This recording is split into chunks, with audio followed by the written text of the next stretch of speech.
What's up, YouTube? It's another day with the one and only Billy J. And this is my review of episode 8 of American Idol Season 15, the farewell season.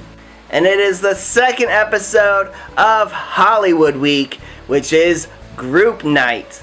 And this episode is always where the biggest drama happens. And boy, was there a lot of drama with the groups. And perhaps one of the biggest things was Poe just leaving the competition just like that. No, she wasn't just eliminated. She would just, formed a group with 2 other people, and then she just disappeared and couldn't handle the pressure and literally just left. And in my opinion, she shouldn't even have gone that far. But she did, and she left, and so good riddance to Poe.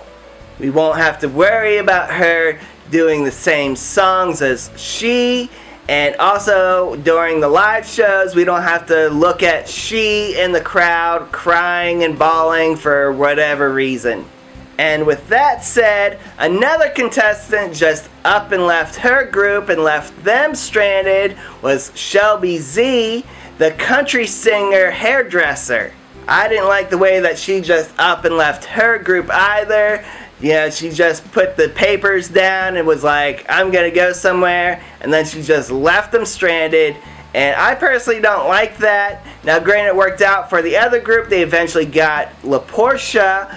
But still the fact that Shelby Z just up and left them like that, I think is very rude and not very professional. I don't know if there's still hard feelings or whatever, but yeah, still, it was quite shocking. Like, I don't understand why they can't just be honest and say, hey, I don't think this is going to work out, so I'm going to go try to find a new group. Maybe you guys should try to find another person or yada yada. Anyway, another shocking moment in the group round was the fact that Trent Harmon had to perform alone because he has full-blown mono. Now it's kind of weird because I think it was in the previous episode he was talking to Corey or somebody and saying that, hey, I just got a call from my doctor, I have mono. And then Corey was like, whoa. Is that contagious or something? And then he's like, no, as long as we're not kissing, you should be good. And then Corey's like, oh, that's not going to happen. But then all of a sudden in group rounds, I guess he's told by his doctor or whatever that he shouldn't be performing in groups, so he has to perform solo.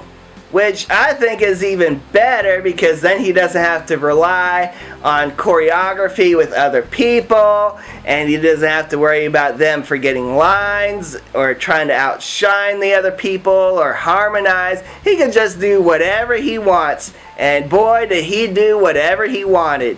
He moved around the stage all by himself as if it was his stage, and surprisingly he sang very well for having mono.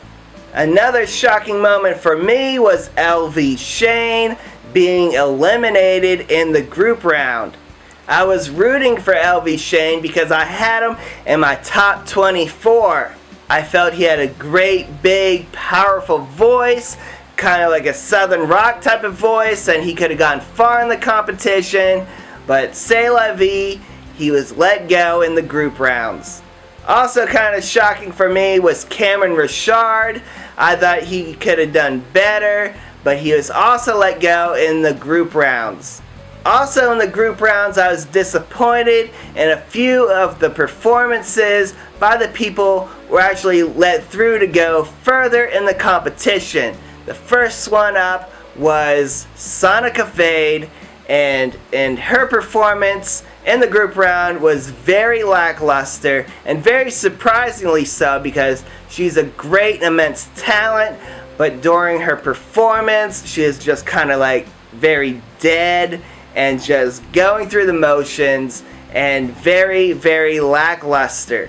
And another person I was disappointed in their performance during group week was Gianna. Now, for whatever reason, the judges, praised Gianna and said that she is the best of the group, and that may or may not be the case, but I thought her performance was very lackluster, and I think she even forgot some of the words in the performance, and a lot of contestants did, for whatever reason.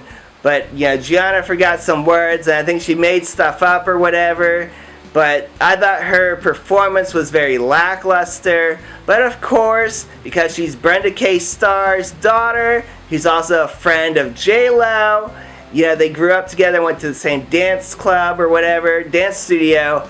And so Gianna is, of course, going to get pushed through to at least the live shows to where it's out of J-Lo's hands. Also very shocking is that there have been no videos, at least not that I'm aware of, highlighting or showcasing Jordan Simone. Now, if you remember, Jordan Simone in the auditions, she was the 15-year-old girl that looked more than a girl. She was very mature and was the most mature 15-year-old you had ever seen. And I actually called her a dark horse in the competition. However, I may be eating my words for that because she is not featured at all, even during the Lines of 10 episode or the Groups episode. So I'm not sure she's even going to make the top 24, if she's even in the competition still. Well, those are just some of my thoughts on Group Night for American Idol. Leave a comment down below on what shocking moments were shocking to you. And remember, peace, love, unity, respect. Peace out, guys.